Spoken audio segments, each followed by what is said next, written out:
Good afternoon, everybody. Meeta, Sahni of the main group here, and I'm here with Tosh Polpitye. Hi, Tosh. Hi, how are you? How are you doing, Meeta? Good morning. Afternoon. Sorry, I'm already lost in my time. No, that's all right. It's busy days, isn't it funny? We're all at home, but the days seem to go even faster. I think we're just filling it up with all sorts. Well, welcome to all of our network today. We are running this Business Hysteria Q&A session as the owner and CEO of the main group. For those of you who do know us, you'll know that I have many years, over 20 years experience in the business and talent space. And Tosh, your experience is in employment law, and you've always supported businesses and employees. Is that right? Well, one of our slogans is we help employees protect their businesses and employees protect their rights.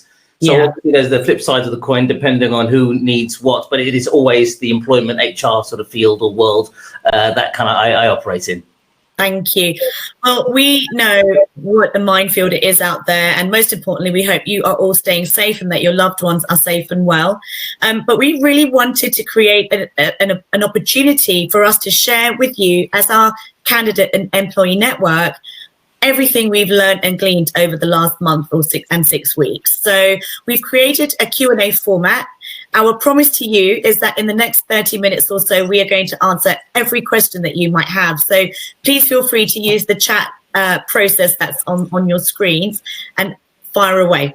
Yeah, I mean, the way our format normally is, for those that don't know, is we'll answer them as we go through this webinar. This will be about 30, 40 minutes, depending on how many questions there are. But if there's any questions that remain unanswered, what Meeta and I are always committed to doing is doing a follow-up video, literally just going through all the questions so nothing gets missed. And if you are on our mailing list already for this, then you'll obviously receive a recording of this, plus the follow-up video as well. So we just make sure we've got everything answered. If somehow you don't get a chance to even ask your question during this 30-minute slot, please reach out to us. You know, we're really helpful people and we want to help. There's no obligation whatsoever. Your contact numbers are there, our email addresses are there. Just reach out to us, right? Yeah. So we wanted to cover 3 topics today. The first topic, I mean, and this is for the whole candidate and employee network. So whether you're employed, whether you're furloughed, or if you're job hunting, we feel that everything you're going to take from this session will be useful to you. So the first topic we're going to talk about, and Tosh, this is where your expertise is really needed, is that if somebody has been furloughed or their employer is speaking to them about being furloughed, what their rights are going to be. So generally speaking, if you are an employee listening to this and you've been furloughed, what that means is there will be a written agreement confirming what that furlough period is. Furloughed is the word that we're using really for a situation as an alternative to redundancy. So there's no work available for you. They can't give you any work, so you're sitting at home. Okay, they're literally not doing any work whatsoever towards your employer's benefit in any way. Just before we go into it in detail, Tosh, I'll just let everyone know what the other 2 topics are going to be in case. Sure. I dived in, didn't I? Yeah, you love diving in, which is good. The second is all about the rights of the employee and the candidate. So if you are working, then the questions you might have around that, what you can and can't expect from your employer, what you can ask for if you're furloughed. And then finally, I think it's really important for us to be able to share with you our expertise and how to help you manage yourself. Again, if you're working, if you're furloughed, or if you're job hunting, we want to give you all the tips and tricks to help you navigate through this crisis and this pandemic. It is, the word's been used so much, unprecedented, but we believe that we can help guide you and give you the support through that. So, right, Tosh, over to you in terms of furloughing. So furloughing, for those that don't know, if anybody's been stuck under a rock or not watched the news or anything of that sort of nature, furloughing means that there's no longer a requirement for you to be able to work and you're sitting at home. If you're furloughed, that has to be an express written agreement specifying the start date and the end date of that furlough period. The minimum period that a furlough can exist for is a minimum of 3 weeks. Then they can rotate, but you have to be on furlough for at least 3 weeks. And what that furlough means you're entitled to under the coronavirus job retention scheme is up to 80% of your basic salary or your normal salary. And on top of that, you will get 80% of employer NI contributions. This is from the employer's point of view. And also the government under the scheme will also cover up to 3% of the contribution for pension auto-enrollment. Okay, so that's on top of the 80%. Say that again, sorry. That's on top of the 80%, right? Correct. Yeah, there are three elements there, one on top of the other. And you know, the difficulty at the moment is people don't know what their rights are. They think that by signing a furlough agreement, they're suddenly giving away their rights, or they could just be fired just like that. But they can't. The rights that they would have had, even if they weren't on furlough, still stay the same. The only thing that is different is what they're being paid during the furlough period, which, as I say, is 80% or capped at £2,500 a month, whichever one you hit first. Thank you. So hopefully that will clarify. And I think if you have any questions around what you are due to be paid, I think your payroll division or your head of division can guide you to the right place to find out exactly what to expect. But the ceiling, as Tosh has just said, is the max of 80% of your basic, not commission, not bonuses, but actually what you are contracted. Correct. Not benefits like a company car or anything else. It's just those three things that are included. And there's quite a lot, to be fair, in the scheme of things. It's the most, I think it's one of the best schemes that are out there in the world at the moment in terms of covering people's salary as well as an alternative to redundancy. But nevertheless, people are still struggling with different bits and pieces. And the guys, I can see there's lots of highs, and we can all see you there. Do put any questions as we're going along. You don't need to wait until the end, okay? But the point is, for a lot of the information out there, really, once it's for both employers and employees, the scheme is there to help employees to avoid being made redundant, but at the same time to support companies so they don't have to make people redundant because there's a scheme in place that protects them. But it's a voluntary arrangement, which means it has to be an agreement between both parties. And in certain circumstances, for example, if the employee's got less than 2 years, well, then the employer has the right to just terminate their employment with just notice pay and holiday pay. They won't even receive a redundancy payment because you have to be an employee for at least 2 years to be able to claim that. So it's really key for you, as if you are employed and you are furloughed, to make sure that you have that agreement in writing, Correct. that you understand every element of it, and that if you have any questions surrounding, it could be holiday, it could be sickness, anything like that you ask. And you can also ask Tosh and I, whether it's in the session or outside. But the first port, Meeta, is they need to ask the employer. Because the HMRC won't take questions from the employees. They want to take questions from you all to find out whatever you want to know. They'll just tell it off the internet, whatever, or call us. But ask your employers. If what your employer is saying to you doesn't add up for whatever reason, well, then give us a call. You don't need to be searching all through the internet to find out what the answer. Literally, we'll be happy to address any questions you've got, or email us and we'll respond to you that way. Yeah. So obviously I'm an employer as well as an advisor out to the market, to clients and candidates. We're also, we also have our own team, and we furloughed some of our team. We've got some of our team working. Tosh, tell us what somebody who's been furloughed can be expected to do, because I think there's a real clarity around that they can't be seen to work. So questions around checking emails or doing well-being catch-up. Can you give us some clarity around that? Yes, it's really clear. I don't want anybody to muddy the waters. Don't tap on a keyboard.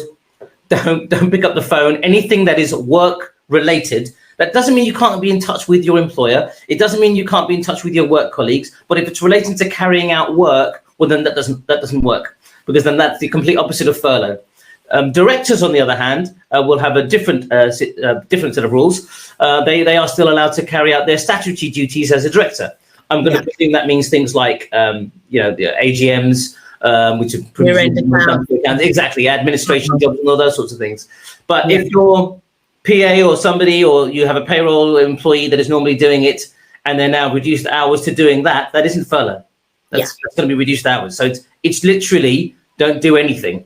Is the idea of the scheme is not so. For example, an employer who might have work for the employee to do, but they can't afford for them to do it, the employee still can't do that work, even though it might help, even though it might be marketing or something of that sort of nature. So the employee has to do nothing to be furloughed. The furlough period is a minimum of 3 weeks. So what some employers are doing is doing a rotation system. So 3 weeks, some employees are going to be working, some employees are going to be sitting at home, furloughed, and then after that, it's all changed, please, every 3 weeks. So then everybody gets a kind of a fair round, if that's possible. Yeah. Thank you. So one thing employees can do is that they can train and upskill. Is that right? That's right. So you can train, you know what, they can actually also work anywhere else if they're on furlough with the express agreement of the employer.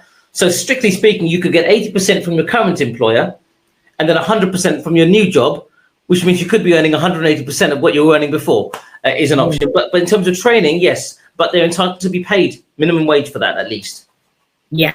So again, I think what we've done for our people, we definitely do the wellbeing catch up. So we do a Zoom drink at 4 every Friday. And when we're running training and upskilling, we're running those for our existing team that are working and our furloughed people. So everyone can create that team camaraderie. Yes. And that, we think, will help everyone stay in touch with each other and really keep that business culture and team culture going, which is... I think a lot of people are doing that, Meeta. A lot of people are keeping in touch, like yourself, just to keep in touch with people. You know, working in isolation is not an easy thing to do. Whilst I've been doing it for some time, because as a business owner, we get used to working in that sort of way. That doesn't mean that that's the way that everybody should be doing it. And I'm going to be talking a little bit about the mental well-being and how to manage oneself in this work from home environment. Tell us about holiday, Tosh. So let's talk about people that have been furloughed first, and then we'll talk about those that are still in a role. So in terms of holiday, how does that work for furloughed people?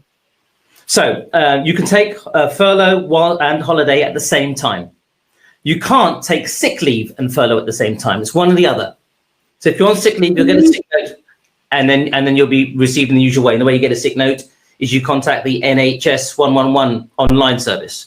But for holiday, you request it in the usual way. Sorry, Meeta, I think there's a slight delay. I'm going to slow you down and back it up a minute. So if somebody has been furloughed, they accrue their holiday in the same way.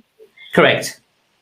It wouldn't make sense for them to take holiday, would it? Because they're effectively sort of unpaid, paid to be off anyway, but they will accrue their holiday. And if somebody is sick whilst they're furloughed, will that impact what they get, or that there's no impact around that, is there? If they're furloughed, I presume an employee will not be submitting a sick note, because then you won't get 80%. You'll get statutory sick pay or whatever the contract says. But the reality is you say, will they take their holiday or not? So it's like this. There's the first 4 weeks. Everybody's entitled to 5.6 weeks holiday a year if you're a full-time employee. Obviously, that's prorated if you're part-time. For the first year, the first 4 weeks, you can carry that over for the next 2 years. That's what the legislation has said. That's a new rule that's just come out now. Correct. The just 1.5. Say again? Just clarify that again. So everyone can 5.6 weeks holiday entitlement in a year. The first 4 weeks, because of your European law, can be transferred across for the next 2 years. The other 1.6 weeks needs to be taken in the current leave year. Use it or you lose it. Unless there's a contractual provision that allows a bit of carryover, right? An employer can force an employee to take holiday leave if they really want to, as long as it's correct. They can force you to do that by giving you twice as much notice as the amount of holiday that you want the employee to take. So if you want them to take 1 week, you've got to give them 2 weeks notice that you want them to take their holiday. They'd have to explain why it's unreasonable for that to be forced upon them. Okay. I wouldn't advise it, obviously, but if that's what that, it is an option open to employers. So employees need to know if they're going to say no to it. They just need to know why they're saying no. And if somebody is working, if they're not furloughed, but they're working and they want to apply for holiday, then that is exactly the same as it would be if they were in the office. That's right. Correct. Correct. But if they're sick, how would that work? So if an employee is off sick, that means they're not able to work anyway. Remember, the point of furloughing or is an alternative to redundancy means there's no work available, but you're available to work. One of the key things for any employee is they've got to be ready, willing, and able to work. If that is the case, normally what the law says is that the employer has to pay them full pay. If they're ready, willing, and able to work, and they're not coming in because the employer is saying no, well, then it would normally have been a redundancy situation, which is what this is now, right? So if there's an employee that's actually working, so they've not been furloughed, but they're working, and they're working from home, but they're not well, what income could they expect in the days that they're off sick, and what are they entitled to? Depends what their absence is covered under. So if they're off sick and they submit a sick note, they're going to get statutory sick pay or whatever the sick pay is in their contract. They won't get furlough pay. Yeah. So if there's statutory sick pay, how much is that per week? It's about 95 quid a week, unless your earnings are lower than that. It's 94.25 off the top of my head. It's about 95 quid. But most businesses and most organisations, they do actually have a what they call an enhanced sickness scheme. So people should be able to get more, but do check your contracts. I think it's really important for everyone to know what the contract says, their contract says. Yes, correct. I've got a question from Kate, who's actually working in the charity sector, and she's asking whether people that have been furloughed can then go back and volunteer for the same organisation. Yeah, I mean, it's kind of catch-22, isn't it? Because that would make sense. But if it is their job and they were receiving full pay at that time, furlough means they don't do any work for their current employer. Nothing to promote their current employer. Doesn't they can't do some voluntary work or frontline key working, those sorts of things? But not for their existing. For their actual employer, you can't have them working and claim the furlough pay. It will be a complete conflict. Okay. I understand the logic behind it, Kate. Seems that's not the way the scheme is operating. No. So I've got a question from Gabriella, and Gabriella asks, the company where I work applied for employees to get 80% salary, and the manager said that we need to wait for about 4 weeks to find out if they accepted. What will happen if the government will not accept and therefore pay out the 80%? There's a few things I want to address in that for Gabriella. Number one is from the moment that the application is processed through the HMRC online portal, which went live a week ago today, what they're looking for is payouts to be made within 4 to 6 working days, not 4 weeks. So I'm not quite sure where that number has come from your manager, is the first thing. So there's 4 to 6 working days. From when the company applies. Yeah, as soon as they've processed and submitted it all through the portal, Meeta, then that should be the time frame. So basically up to 6 days, 6 working days, right? So perhaps this company had mentioned this right at the beginning, and because the portal didn't open until... They just picked a figure out of the air or something like that, probably. That might have been the 4 weeks, yeah. It then says, what will happen if the government will not accept? If it's not accepted, then you won't be furloughed, you won't receive furlough pay. And if you're not receiving furlough pay because you're not eligible, rather than it being a mistake, because obviously the employer can resubmit it, well, then the choices for you will potentially be depending on what the employer decides to do then, because they won't be able to afford to keep you on, which means you'll either be made redundant potentially. Again, that has different factors depending on what your length of service is. Or if you have something in the contract that allows for short-time working or layoffs, then they might do that instead. Yeah, it's really key to know your contract, and it's really key to keep those lines of communication open with your employer. I know from the many conversations we're having that supporting the furlough network is equally important as keeping the organisation going. So don't be afraid to ask for updates and get an understanding of where you are and where you stand on things. It's about keeping your dialogue open with your employer. There's no silly questions. If you don't understand what it is, what the situation is, then ask them. If you don't trust them, then you ask somebody like us. Yeah. Now, Tosh, I don't want to frighten everyone out there in the working world, because we all know that this pandemic has brought on a lot of challenges. And we also know that this furlough scheme has allowed organisations to apply for grants, which should keep people with an income. And also they've then spent the time running and keep their organisations running somewhat successfully. There are some organisations that are already talking about redundancy, aren't they, with their people? Look, absolutely. I mean, the point of redundancy means that there's no longer a business that exists. Whilst there's a furlough scheme in operation, if the company have decided they're going to call it a day, they're going to call it a day, and then there's going to be redundancies. And the redundancy rights for employees remain intact. What those rights are is if you've got less than 2 years service, you're not entitled to redundancy pay. You're not even entitled to a redundancy process. You're entitled to your notice pay, holiday pay, and any other contractual entitlements. That's number one. If you've got more than 2 years service, well, then you do have the right not to be unfairly dismissed in law, which means that they've got to establish a genuine redundancy. And the second thing they've got to do is to establish a fair procedure, which means consulting with you, which means showing how they've selected you, why if there's a pool of employees, which shows looking at suitable alternative employment, because redundancy has to be the last reasonable resort.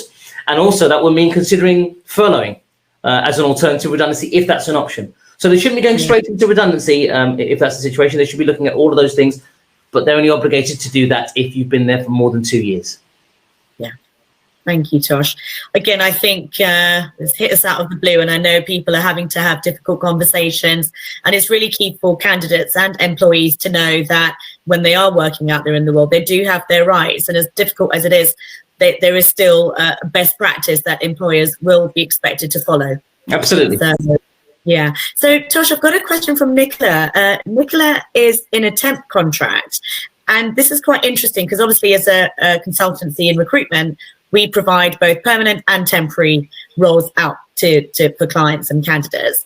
But Nicola's question has been that her last day of her temp contract ended on the 17th of March, and they were looking for new roles, or if the temp was looking for a new role, would they still be entitled to the scheme? Not if they weren't on the payroll now as of the 19th of March. That's our deadline. So for her, for Nicola specifically, the answer is no. But it's the 17th of March. The 17th of March, sorry. Yeah.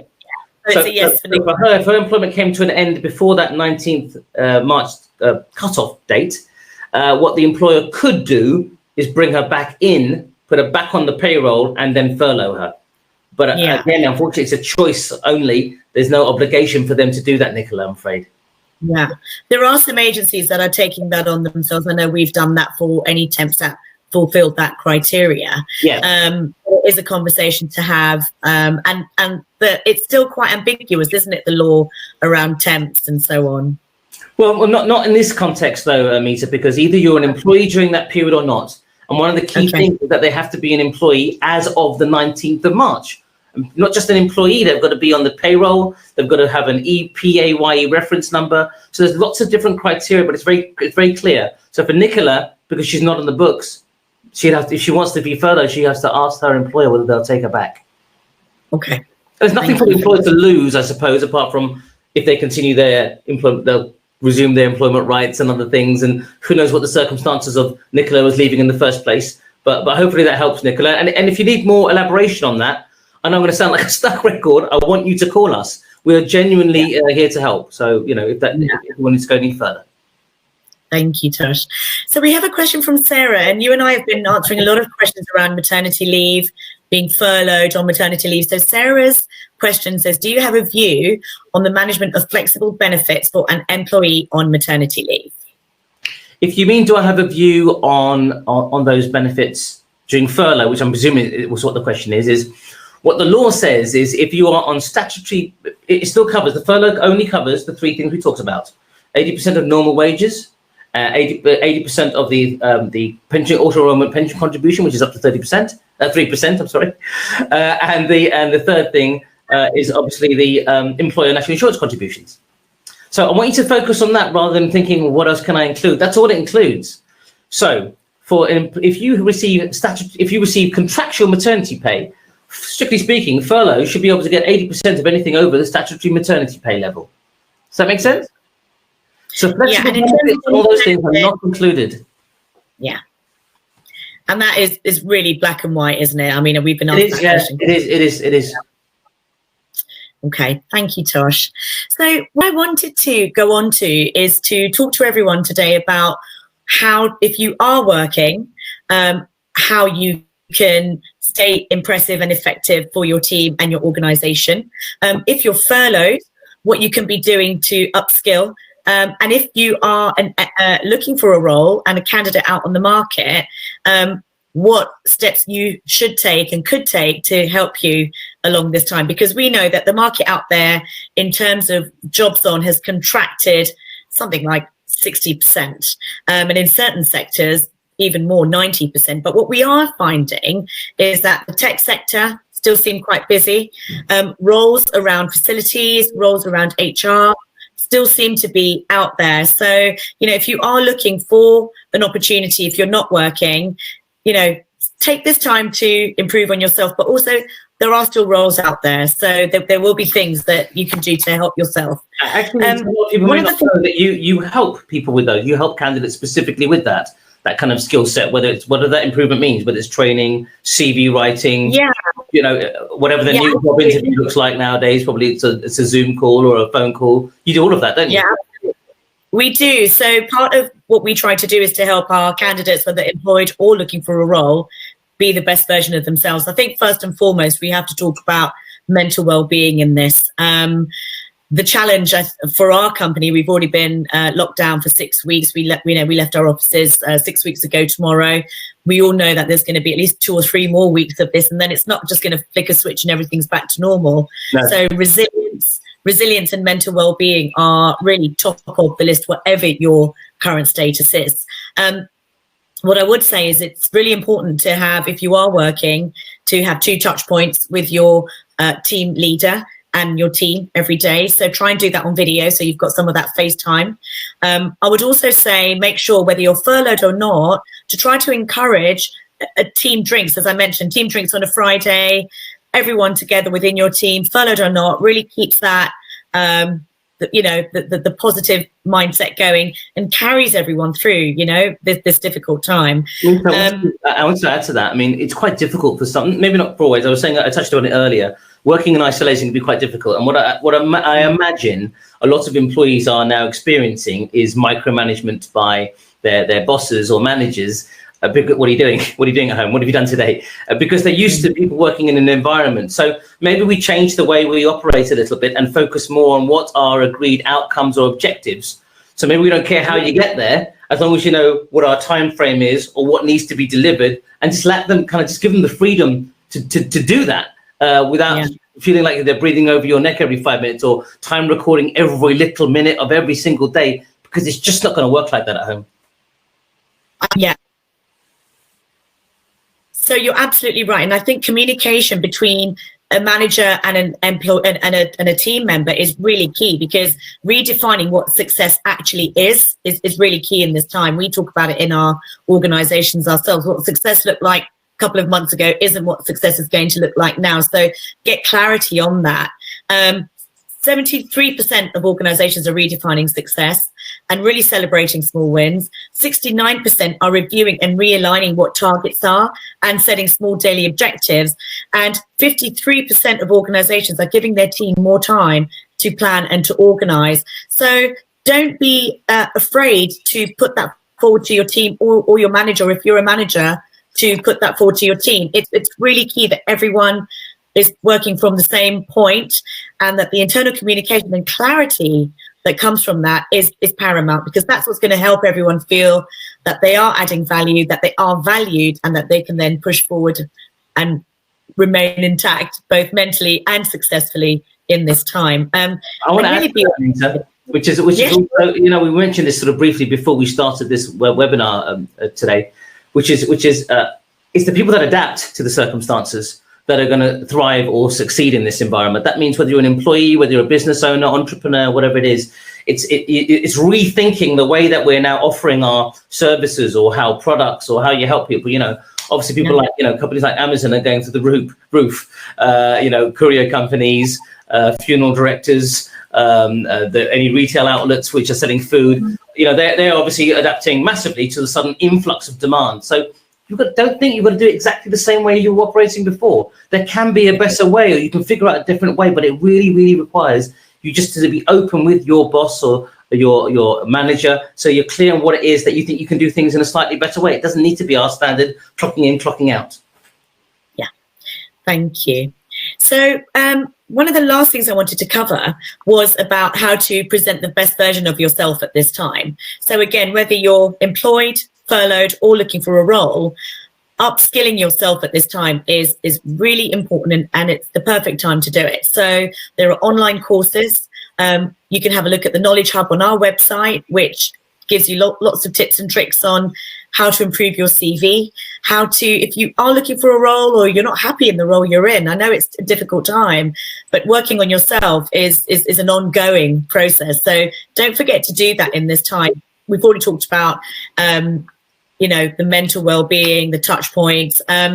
Really focus what you feed your brain. Get a focus, time plan, and find a role model out there right now. Look at someone who's doing things well and follow them, drop them a message, re-engage with your network. This is the perfect time to look at what's going on out there, so you can spend that time upskilling. Also, you may be doing video conferences like this every day. You may have to do an interview. And I want to talk to you a little bit about communication, because communication, as we know, and some of you guys may not know this, but the standard sort of stats on communication is that 65% of communication is body language. Well, that's bloody hard on video, right? Because there's only a little square of you. 28% is the tone that you use in your language, and only 7% are actually the words that you use. So this is the time to practice. This is the time to, if you've got a meeting or you've got an interview, set yourself really well presented. Make sure you give your most polished self, and you set your camera up before the meeting. Don't start messing around with it when the meeting's going on or the interview's going on. I don't know, was I? But most importantly, you have to work even harder at that 65%, which is body language, has to come through top half, plus your tone and your words. So plan your meetings, plan your interviews. If you're going to do an interview with somebody, or if you're thinking about the next move, think about what role you want out there. Think about the life cycle of that role, think about what the next career steps are, research, think about the organizations you want to work with, and look at why. This is the time to really define your whys. Why do I do what I want to do? Or why do I want to do what I do? Or why do I apply for the roles that I'm applying for? Make notes, reflect on yourself, and if you want to work for specific organizations, look at their culture, look at what they stand for, and really do your research. Because when you start to apply for roles, what will really stand out is your authenticity in your applications. So that, I think, is a really important message, that it's really key to be working on yourself all the time. Now, what we're doing, because it's hard when you're working from home to get feedback, I think the feedback loop has been one of the toughest challenges. We're going to give everyone who's attended today a free PPI. That's a personality profiling test that you can do on yourself and get to know yourself. And I've also got some requests here for telephone numbers. Yeah, we can absolutely send you our website, telephone numbers, and anything that what we'd really suggest as well is that you follow our websites on Instagram, on LinkedIn, because we are going to be continually posting updates on how-tos, how to present yourself well at work, how to present yourself well when you're interviewing, how to write a good CV, and so on and so forth. We're really going to try and add value back out to the market and give you all the how-tos to help you upskill yourself. And if you don't know where to start by calling Meeta. Talk to her. She'll tell you what bits to look at, what the right navigation is to help you find a job. Speak to her team. Speak to me. We'll be able to guide you through. If you're feeling as lazy as you like and you don't even want to look up stuff because you've been sick to death of doing that, then just call us. There's no problem at all. Yeah. So they've asked for detail. Oh, Adrian has asked for it twice. That's how badly he wants it. So we'll make sure we get that out to you, Adrian. And actually, Tosh, we actually do have a question which comes back round to employers with zero rate contracts. So for somebody who's on a zero rate contract, what is their position? We're flipping back to the first topic, which was around self-employed. We didn't actually talk about self-employed either. So could you just talk a little bit about self-employed and zero rate contracts for us, and in terms of furloughing and what they can access? So 0 hours contracts and employees on that are still eligible to be furloughed. The 0 hours contracts, again, the criteria is that they are on the PAYE payroll system as of the 19th of March. 0 hours, how do they calculate it? Well, they calculate what the earnings are over the year and divide by 12 to determine what the average monthly earnings are, is option 1. Option 2 is they look at what you earned the same time last year. Same time last year. Yeah, to determine whichever it is. So you can look at both of those options. But there's no reason the 0 hours employees cannot still be furloughed. Again, it's the employer that has to do that. So if you're finding if any of you are 0 hours workers and you're finding some resistance with that, then reach out to us so we can put you in the right direction of what you can do about it. Self-employed is a slightly different kettle of fish, because whilst they can claim up to 80% of profits, capped at £2,500 a month, that is based on your profits as of the last, or accounts for the last 3 years. If you haven't got 3 years of worth of accounts, then the government have indicated they'll look at what you got. Yeah. This is also slightly different with self-employed individuals, because they still have certain options of being able to work whilst they are self-employed and whilst they're still being furloughed. So they're in a slightly different category, which is a bit more complicated than what we're talking about here. Yeah. Okay. Thank you, Tosh. I've got one more question, which actually both Justice and Dora are asking, and that is for me to just reiterate which sectors are recruiting. I mean, absolutely, they want to know what jobs are hiring now, right? Yeah, so again, part of my role, my team's role, is to be speaking out to the network, out to the businesses and not-for-profit organisations that we work with, and really try to get an understanding of what's out there. As I mentioned, we have seen a contraction of the market of between 50 and 90%. So it's not a pretty world out there, especially if you're looking for a role. However, there are still opportunities, and the sectors that I've seen and the organizations that I've spoken to that are still recruiting, the tech sector. So it could be financial tech, it could be health tech, it could be food tech, it could be entertainment. So the Netflixes, the Amazons, the retailers, the Gustos, all, the Munzos, all the online organizations are going great guns, and they are hiring and they are looking for people. So that is somewhere where there is still potential for you. If you have a background in finance, finance houses, and especially boutique finance houses in certain sectors like hedge funds and investments, there's still activity there. So again, as I said, if you look at your network, you look at organizations you work for, you look at competitors of those organizations, you may see that there are opportunities out there. And in terms of home workers, I think Dora asked about which sectors are looking for home workers. Well, as we know at the moment, that everyone is predominantly everyone, unless you're a key worker, has to work from home. We can see this translating into a kind of work from home and work from the office scenario over the next 2 to 6 weeks, but we don't know what that looks like. And many companies are reticent to hire people at this moment on a temporary basis. But what we are finding is that some organizations are taking people on to answer phones. They are taking people on to do facilities roles as well. And HR roles are still in demand because of all we've been talking about today, the questions around the people and supporting and retaining people that are out there in the market is really busy.